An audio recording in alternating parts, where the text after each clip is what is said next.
दोस्तों, टाटा ग्रुप ऐसा इतिहास रचने जा रहा है जो आज से पहले कभी नहीं हुआ।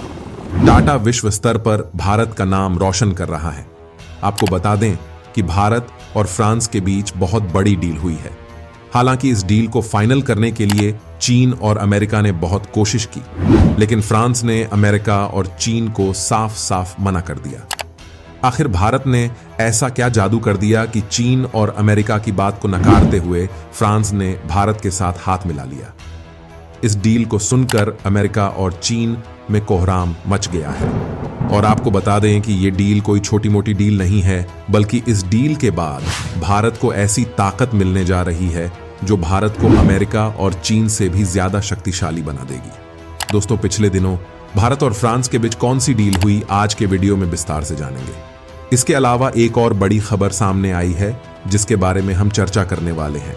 इससे पहले वीडियो को लाइक करके रतन टाटा के सम्मान में जय हिंद अवश्य लिख दीजिए, क्योंकि आपका एक कमेंट हमें बहुत मोटिवेट करता है।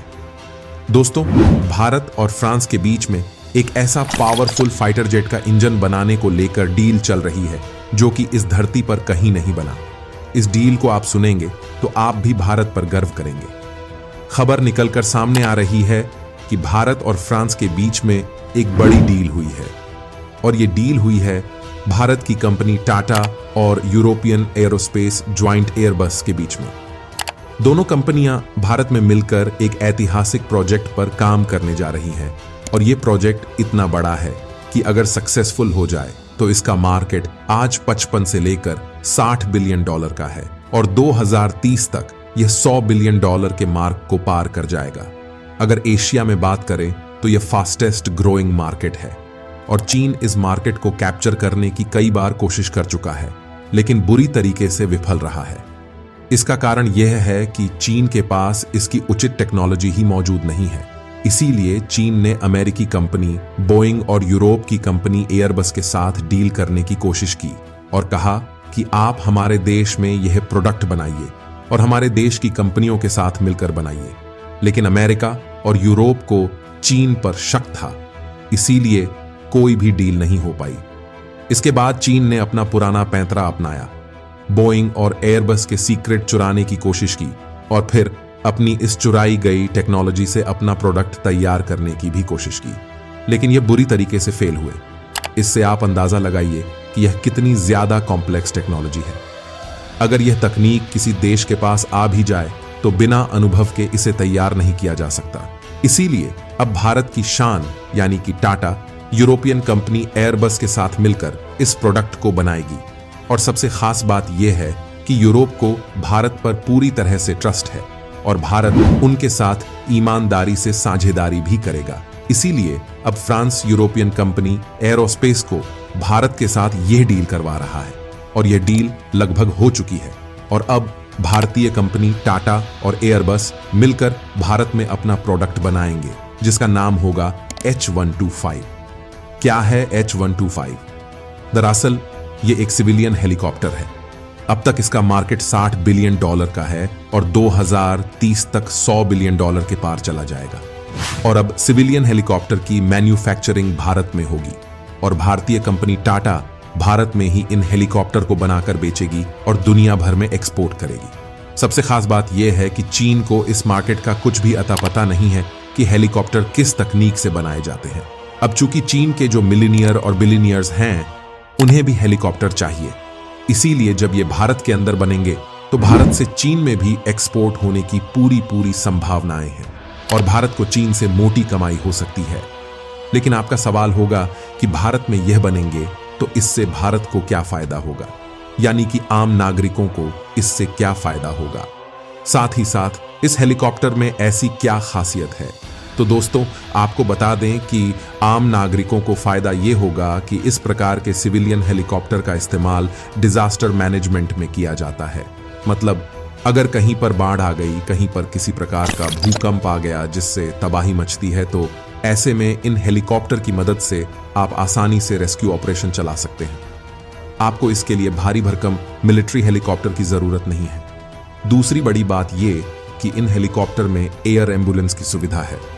आपने देखा होगा कई बार जो पहाड़ी इलाके हैं, दूर दराज के इलाके हैं, वहां पर कोई गंभीर रूप से बीमार हो जाता है तो उसे एक अच्छे अस्पताल में ले जाने के लिए कई 100 किलोमीटर का सफर तय करना होता है।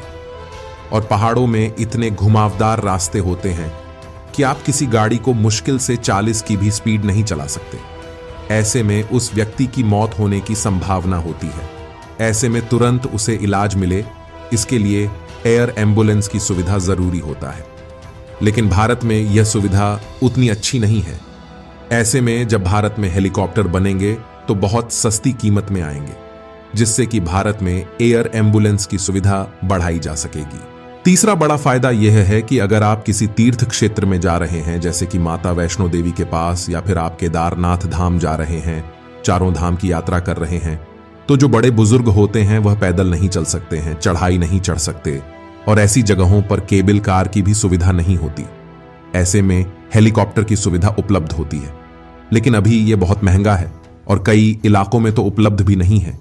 ऐसे में जब हेलीकॉप्टर भारत में बनेंगे तो जो कंपनियां हैं हेलीकॉप्टर सर्विस देने वाली, उनकी संख्या बढ़ेगी, जिससे कि कंपटीशन बढ़ेगा और रेट कम होंगे बहुत ज्यादा। और फिर उसके बाद इसकी सुविधा हर एक धाम तक भी पहुंच सकेगी। यानी कि सिविलियन हेलीकॉप्टर के बहुत ही ज्यादा फायदे हैं, सिर्फ एक नहीं अनेक फायदे हैं।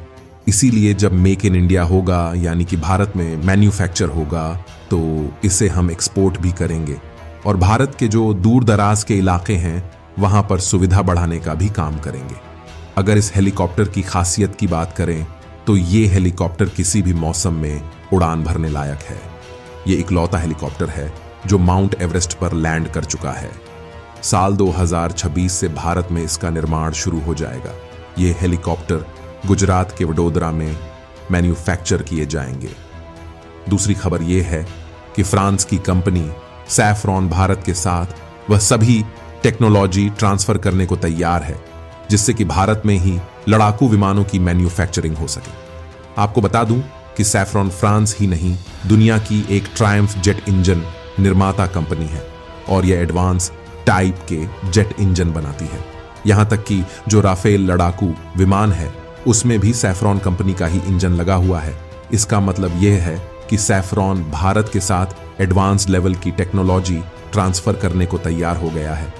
दरअसल भारत और फ्रांस 130 किलो न्यूटन का एक जेट इंजन बनाने जा रहे हैं और यह कोई छोटी मोटी बात नहीं है, बहुत बड़ी बात है, क्योंकि इस वक्त भारत के पास जो सुखोई 30 लड़ाकू विमान है, राफेल लड़ाकू विमान है, ये सारे 4.5 यानी कि 4.5 जनरेशन वाले जेट हैं। और इस प्रकार के लड़ाकू विमानों के लिए कम से कम 90 से लेकर 100 किलो न्यूटन की पावर वाला इंजन चाहिए। इसके बाद आती है 5वीं जनरेशन यानी कि 5th जनरेशन के लड़ाकू विमान जो स्टेल्थ होते हैं, जैसे कि F-35, F-22 रैप्टर। और इस प्रकार के 5वीं पीढ़ी के जेट सिर्फ और सिर्फ अमेरिका के पास हैं। अभी इसको रूस, चीन, भारत बनाने में लगे हुए हैं, लेकिन समय लगेगा। और अगर आपको एक 5वीं पीढ़ी का जेट बनाना है तो आपके पास कम से कम 115 से 120 किलो न्यूटन की पावर वाला इंजन चाहिए। यानी कि जो फ्यूचरिस्टिक जेट है उसमें 120 किलो न्यूटन की पावर होती है। भारत और फ्रांस 130 किलो न्यूटन के पावर की बात कर रहे हैं। मतलब कि 5वीं के बाद 6ठी पीढ़ी के जेट इंजन बनाने की यहां पर तैयारी चल रही है। और आपकी जानकारी के लिए बता दूं कि इस पूरी धरती पर 6ठी पीढ़ी का सिर्फ एक ही हथियार मौजूद है, जिसका नाम है B-21 रेडर, जो अमेरिका ने तैयार किया है और अब से कुछ ही महीने पहले वह अमेरिकी सेना के पास आया है। और आपकी जानकारी के लिए एक और बात बता दूं कि दुनिया में इस वक्त अमेरिका को छोड़कर कोई भी देश 6ठी पीढ़ी के किसी भी हथियार पर काम नहीं कर रहा है, क्योंकि सब उस टेक्नोलॉजी से अभी बहुत पीछे हैं। अब सवाल यह है कि भारत और फ्रांस इतना पावरफुल इंजन बनाने की डील क्यों करेंगे? इसके पीछे कारण यह है कि भारत एक 5वीं पीढ़ी का जेट बना रहा है जिसका नाम होगा एमका। और एमका के नेक्स्ट वेरिएंट में 6ठी पीढ़ी के लड़ाकू विमानों के फीचर्स होंगे और उसके लिए यह इंजन बिल्कुल परफेक्ट होगा। यानी कि यह एक फ्यूचर प्रूफ वाली डील होगी और यह बहुत ही ऐतिहासिक भी होगी, क्योंकि इतने एडवांस लेवल की जो टेक्नोलॉजी है आज तक किसी भी देश ने किसी के साथ भी शेयर नहीं करी होगी। तो दोस्तों, आज के वीडियो में बस इतना ही। मिलते हैं आपसे अगले वीडियो में किसी ऐसे ही जानकारी के साथ। तब तक के लिए नमस्कार। जय हिंद, जय भारत।